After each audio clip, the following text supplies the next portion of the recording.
Yo, what's going on? Y'all know what it is. It's your girl, More Ash, of course. The Gumbo Show. We are live in the building. I got my boy Naja in the building. What's up, Naja?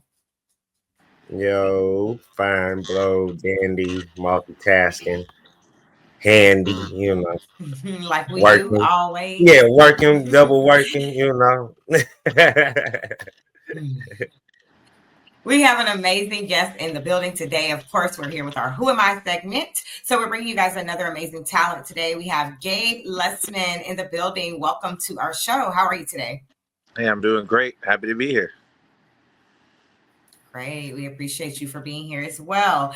You are on our Who Am I segment, of course. So our first question to you is going to be, who is Gabe Lustman? So, Gabe Lustman, I'm a singer-songwriter based in Atlanta. I moved to Atlanta about 12 years ago to pursue my dreams, becoming a superstar. This is a great city. I love Atlanta. I write all my own music, arrange my own melodies, mix and master my own music, book my own interviews, book my own shows, invest in myself. I'm a one-man team. Love that. Awesome. How does being a one-man team get exhausting? It gets very exhausting. I do have help along the way. I haven't done everything myself, but I'd say the last 2 years I've just been real one man teamish, and it's worked great. I'm just doing as much as I can, um, and booking things. My schedule is just wide open for music. That's all I do. So if I have an interview, I'm gonna go do that. I know last time we were supposed to meet last Mm-hmm. Saturday. I apologize. I was It's okay. taping a TV show on Tubi. It's called American Soul Star, which I'm a cast of, and so I was on week 2 of taping that, which I passed. So I'm going to tape again on this coming Saturday. Yeah, It, I it's believe I have another artist that's on there with you. One of my Oh other yeah, artists, okay. Kiwi. Kiwi. Oh yeah, I know who Kiwi is. And So she's Kiwi talented, is very one of talented. our. That's one of our platform artists. She's been with me since I started, since like 2020, 2021, something like that. So I've been Hmm. working with Kiwi for quite a while now. So I saw the picture, and that's how I knew that that's what you went to. And I was like, oh, wow, what is coincidence of Yeah, that? That's crazy. yeah. So congratulations. I would have rather you have been there because this could have always been rescheduled. We could do this at a later time. So congratulations to you for that opportunity for sure. Thanks a lot. So I want to jump into you a little bit in the early beginnings. You sent me some information. You filled out the form. You were very thorough about it. So I got to Right. kind of learn a little bit about you through the form, right? Can you take me back to ninth grade, your ninth grade talent show? Talk to me about that. Yeah. So I wasn't always the coolest person in school. I got made fun of and stuff like that. So music was a big outlet for me to, besides doing sports and stuff, music was like from choir. I always got the solos and stuff like that. And people hated me for it.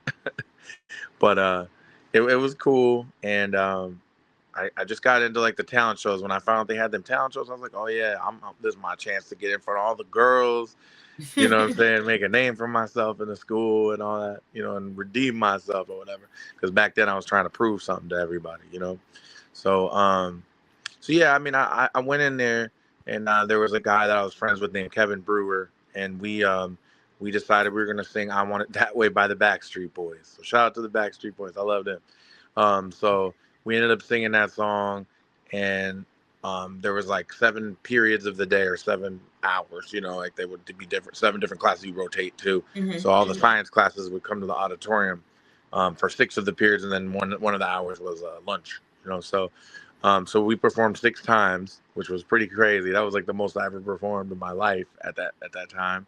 And so I performed that song 6 times that day. By the third period, the whole school had already like heard about our performance and like that we was killing it and stuff. And they ended up making these like signs that said like "I want it that way," and they had like hearts and like Oh, all it's the guys dope. even were like "I love Gabe" and stuff. I don't know if they were making fun of us or whatever, but like the whole school knew about it. And by the third period, it was lit. It was like That's we dope. was feeling it. And I mean, we was hitting those notes, and this was like pre-puberty, so my motherfuckers was, "I don't want to hear you say," like we went for the high note, like we was really, this is pre-puberty, like Cass was really hitting that note. you know, and That's it good was though. yeah, man, it was magical, and that was the moment that I realized, man, this is something I can do. This is what I'm gonna do forever for the rest of my life. You know, I ain't never looked back since then. You say production deal MTV. For our listeners out there that don't know about Gabe and his history, you dig what I'm saying? I know that you had the pleasure of being on the tour with Chris Brown. I like to call him AKA Christmas Breezy over here, but you know, Breezy. yeah. Um, how was it? How was I'm an artist too. So this question is for all the artists out there who haven't blessed this type of dynamic yet. How does it feel to perform in a big arena in front of thousands of people? It's a rush, man. It's you know, like even from like even I do Sweet Auburn Festival in Atlanta every year. You know, I've done that for like 10 years almost, and just the crowd and just seeing all the people's face light up and just people out there to have a good time and um, you know, the people is just that's what we're there for, to entertain. So the big bright lights and the rush you feel, it's like the greatest high you've ever gonna get. You know, and it's just it's fulfilling and it's just fun. It's Yeah, like you're just going out there like I'm a professional, but it still feels like a kid on Christmas every time. Like right. grabbing the mic and it's a high, it's a rush. It just feels good, man. There's just nothing like it. So and especially when they love you and they're screaming and they're just happy, crying, whatever. It's pretty cool to see that. The power of music and God, it's dope. Yeah. I love That's that. dope. It is No, dope. that's Super dope. Super inspiring too, I'm sure, for other people who, if they yeah, didn't believe, I'm sure they started believing in, like, oh right. wow, he really doing Yeah. this, and then to have, I know you say you had minimal team support, but to really be doing this independently, you know what I mean? That's a super accomplishment. Like, what was going through your head when the performer before you got booed off the stage? Mm. I always And tell how this did you story, and turn I'm not. that moment into a win for yourself? Yeah, I always tell this story and about about the poor girl who got booed, but and I I just want to say much love to her. You know what I'm saying, and respect. I'm not like saying it in a malice way or to Yeah, of make fun course. of No. her, but it's just it was crazy because that was the moment. That was that sink or swim. Like, okay, if I'm meant to do this, this is my time to show it and prove it to myself. So I'm like, this is Chris Brown and Cherish tour 2006. We in the Minneapolis Convention Center, City One. This is my hometown. There's all these screaming girls. There's like people running up to the stage, and the girls are like getting trampled by each other, and the ambulances is carrying people out on stretchers and stuff. It's just absolutely pandemonium. So I go out. I have my baby blue suit on that my mom bought me for the prom. You know what I'm saying? I thought I was the man. I had my hair slicked back like Rico Suave. I remember Chris Brown was the first time I met him. I shook his hand, shook my hand backstage, and he was like, "Rico Suave, what up?" And I was just like, "Oh my god!" Like, and at that point, I realized I messed up with the blue suit. So, but I thought I was cool though. I swear it was that suit. Boy, you can tell me nothing. But Fact. so I wore that blue suit, baby blue suit, and and so I went out there with like 12 dancers. We had been practicing for like 3 months, for that tour. And there was a school called Harvest that I don't know if it's there anymore, but it's like it's an art school in Golden Valley, Minnesota, on Highway 55. So I had we would practice all summer, like damn near for this, and I felt very confident in what we could do, and I just had to be like, okay, I'm just gonna go out and follow the program because we've been practicing this, so just block out that and just go get it. And the girl ran by me, dropped the microphone, is crying and hands in her face, like, and I'm like, oh my god. And then the promoter's like, hey kid, you ready? And I was like, oh yeah, Oh yeah. I was like, no. give me a second. I was like, I'm about to throw up. So like, I go out on the stage, and then I go like sing my first number, and then the girl, like, we put the chair, and then like the girl sits down and comes strutting out on the stage. Everyone starts screaming and going crazy, and then the rest of the dancers come out and we do like a whole dance number. And I swear to God, and having 9,000-10,000 people scream like that, it was like deafening, and all I could see was a sea of heads, and the exit sign was way in the back of the building. I tried to focus on that. Yeah. at that I time. can see that. Yeah. So it was just it was crazy, and I remember after we did it, the promoter came up, was like, "Yo, you were so dope. They loved you, yo." And then he's like, "Chris has a merch table. Do you have any merch?" I was like, "Nah." I was like, but I got some flyers though." And he's like, "Okay, well, we're gonna give you an autograph table next to Chris."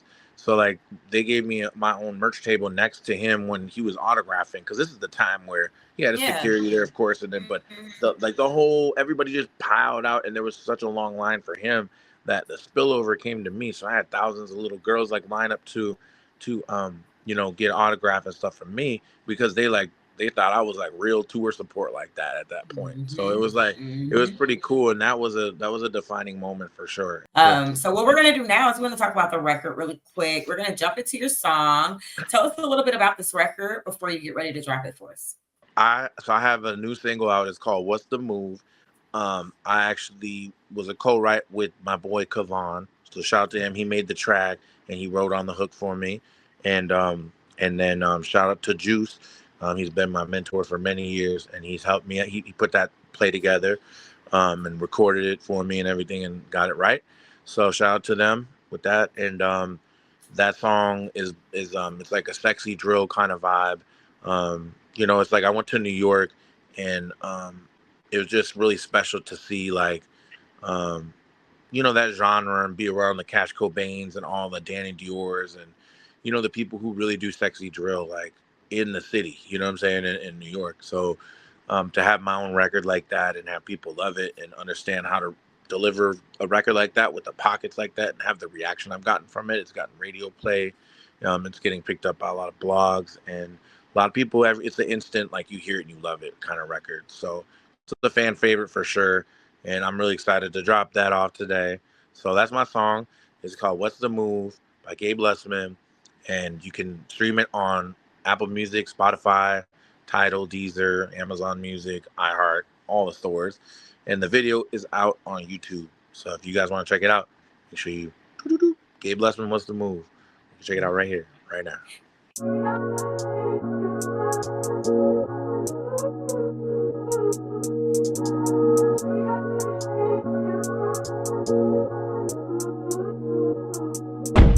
What's the move? I just want your body, come on through. You got it bad, I want you. Give me something real, you the truth. Ooh, what's the move? I just want your body, come on through. You got it bad, I want you. Use a baddie for real, I want you. Give me something real, you the truth. 10 out of 10, you got it going on. Got us for real, with no makeup on. And you're shining, you're my shooting star. All of these hoes be lurking, ain't got nothing on you, whoa. Don't act like you don't know. And when I come around, you always on go. You always in the mood, that's why I had to flex. I made your heart so cold with all the ice around your neck, yeah, yeah. What's the move? I just want your body, come on through. You got it bad, I want you. Give me something real, you the truth. Ooh, what's the move? I just want your body, come on through. You got it bad, I want you. Use a baddie for real, I want you. Give me something real, you the truth. I just want your body, come on through. You got it bad, I want you. Give me something real, you the truth. Ooh, what's the move? I just want your body, come on through. You got it bad, I want you. Use a baddie for real, I want you. Give me something real, you the truth.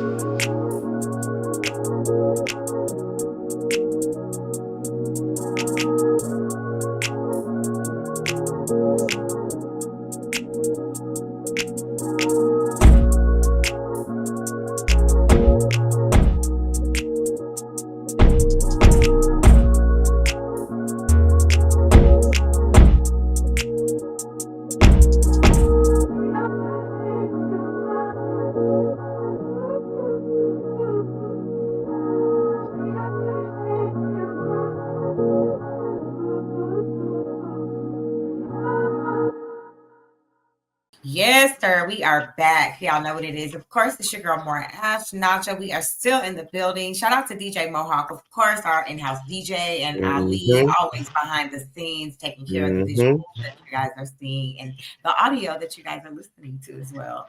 So thank you to Ali. So my next question to you, before we jump into the fun stuff, Nacha likes to do the fun stuff. I like the hard questions. But my next question to you is going to be, so I know that you said that you were involved with the programs like VH1 Save the Music. Talk to me a little bit about that. So Save the Music was created a long time ago. It's been around for a very long time, but it's I believe I remember there was talks of schools taking the music out of the music programs, like cutting choir and stuff like that to save budget and stuff. So VH1 created Save the Music to combat that and keep music in schools. So I think I joined with them back in 2013. So I've been a member with them and a supporter for since 2013. So probably 11 years now, or 12 years, about 12 years now. And so I've donated, performed. Of course, I use their logos on things and stuff like that. So that's definitely a brand that I support and a charity, that I'm proud to be a part of. Awesome. That is super dope. I love that. It's important to have those programs in school, push kids. Just like, because even like because there's people who really like grow to be like in the state orchestras or the symphonies, or people like myself that, like, if I didn't have music in school, I might have not taken that route. I might have like done something else and been a cab driver my whole life. I don't know. You know what I'm saying? But which is shout out to all the cab drivers. But I'm saying like it's important. And then for the inner city, they could get involved in gangs or other activities, and it's good to have something to, because I remember I did even a tour with Coca-Cola with Powerade, and it was called Just a Kid. So I went to like different boys and girls clubs and stuff like that, and I spoke about like my journey in music, and just to do something. Like, if you want to be involved in sports or like find a passion and pursue that, and you can do anything type thing. So yeah, I think it's important because it all starts with the youth. You know what I'm saying? Yeah. We play a game called This or That, where we'll ask you one or two things, and whatever you like the best is what you go with, right? So I'll kick it off. I'll do a couple, and then I'll throw it back, and we'll throw the ball back and forth. Okay. So, studio session or live performance? Well, that's tough. I can't do both. This or that. I know it depends, because I love both. That's really hard. I'll say live performance. Okay. Singing, or hyping up the crowd with a dance track? Singing, for sure. Okay. Performing for 10,000 people or an intimate crowd of 100 to 500? 10,000 people, no question. Writing songs solo or collaborating with other talents? Solo. Touring or recording? Touring is special. Yeah, touring, performing. Okay. Let's see. City life or beach life? Ooh. I'd say it used to be city life for me, but I like peace nowadays and just to chill. So like beach life, probably. Winning a Grammy or selling out the Madison Square Garden? Damn. That's not fair to ask that. That's not fair. Oh, wow. Wow. I think win a Grammy. Grammy. Yeah.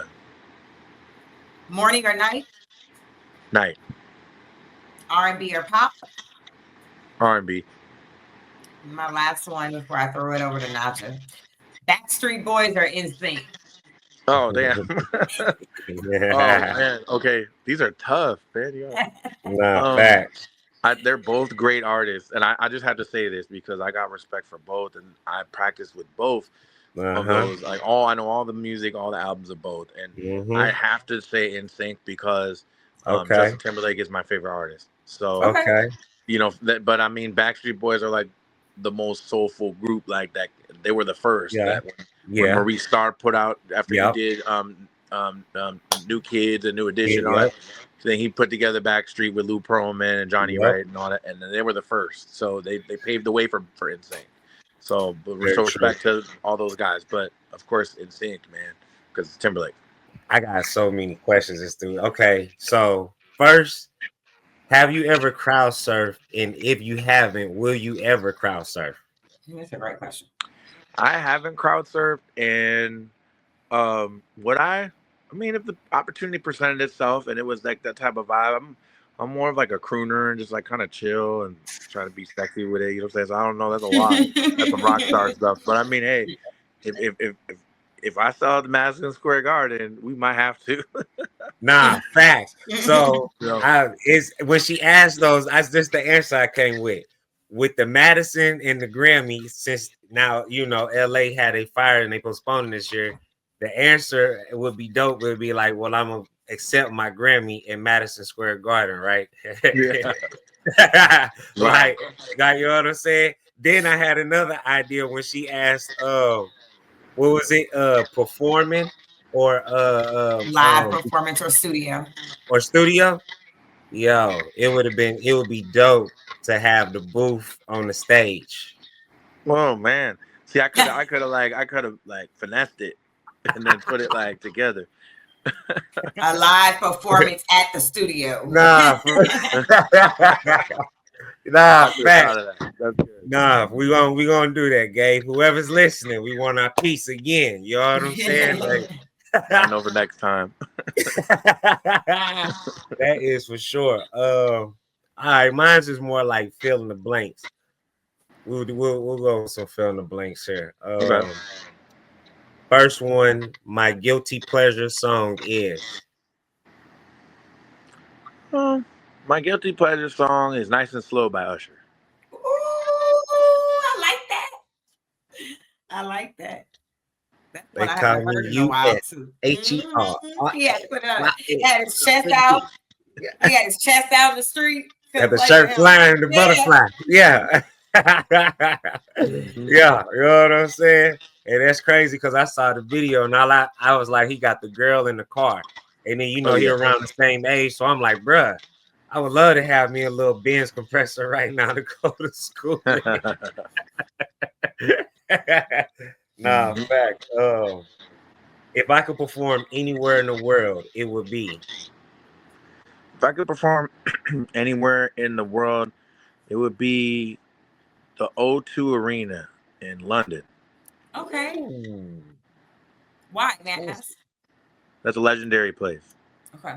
Right on the water. I didn't know if they had any other meetings besides that, but I just wanted to see. Okay. Yeah. I mean, I've seen all my favorite artists perform there, and it's like a pinnacle. It's like it is like a Madison Square Garden. You know what I'm saying? Mm-hmm. Nah, facts. That's on point. I like that one. A perfect day for me includes. Perfect day for me includes going to get a massage.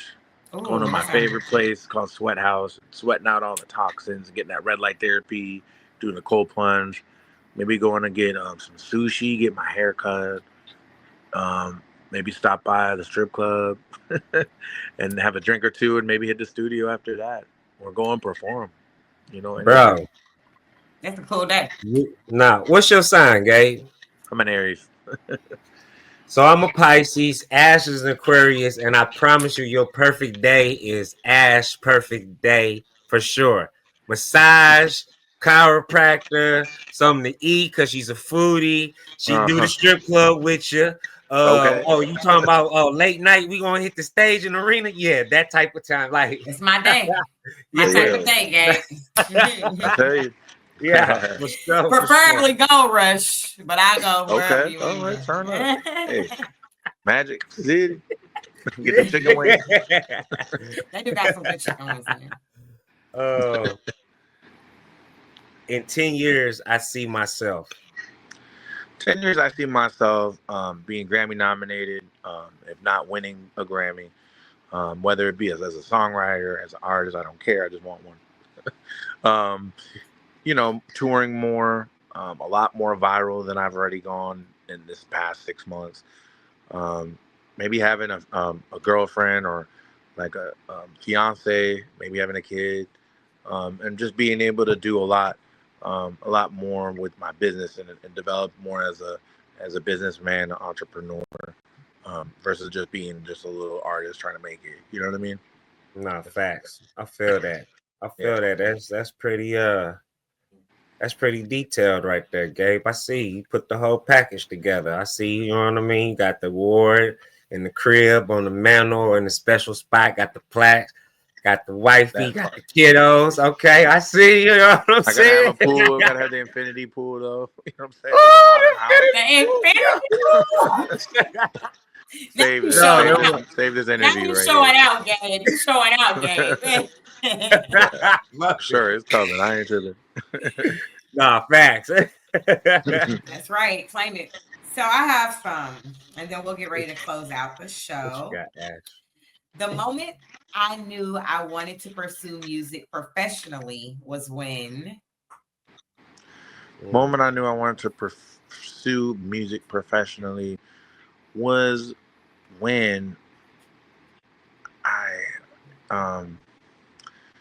think it was just the first time that I heard the album Turning Point by Mario, and it was like right around the same time. So I would say when I listened to Mario, Turning Point was my first secular album that I got, because I lived in a Christian family. So when I got that album and I hit that note on that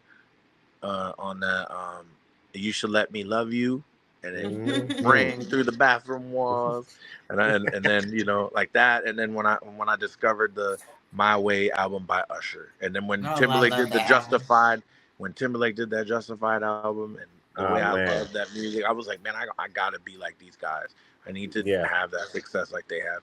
And like ever since then, that has never gone away. And I actually had the pleasure of meeting one of my idols just this past Sunday. I met Usher. I saw that. Yeah, I was performing at a showcase that my vocal coach, Mama Jan, shout out to her, invited me to, and it was like an intimate performance. I think there was like 14 or 15 of us singing there, showcasing at her studio in Atlanta. And right before I go up, she goes, hey, Usher's sitting in the back. And she's like, so make sure you kill that shit. And then she punched me on my shoulder, and she's like, all right, Gabe Lustman to the stage. And I was like, oh shit. And I was like, all right. So I was ready. That's dope. And it was really crazy because for some reason I sent in like the DJ pack, which I should have just sent in one record, and I sent in like the acapella, the instrumental, and the What's the Move, and I was gonna perform that. And then the sound man played the acapella only. I knew you were gonna say that. And I was like, dang. And at that moment, I was like, oh, that's the wrong thing. And then he's like, oh, that's all I got. And I'm like, so I said, you know what? I'm just gonna sing this acapella. And everyone's like, whoa. So then I went ahead and started singing acapella. What's the move? I just want your body, come on through. You got it bad, I want you. And then everybody starts clapping, and then sure enough, when I'm done, I sang the whole song through. It was like 2.5 minutes or whatever. I think it's like 2 minutes long. So I just did it, and it worked perfectly. Everyone's clapping along with me and keeping me on beat, vibing with me. Then I walk off, and then Usher's sitting in the back, just low key chilling in the back, and he goes, man, he's like, you did that, nice job.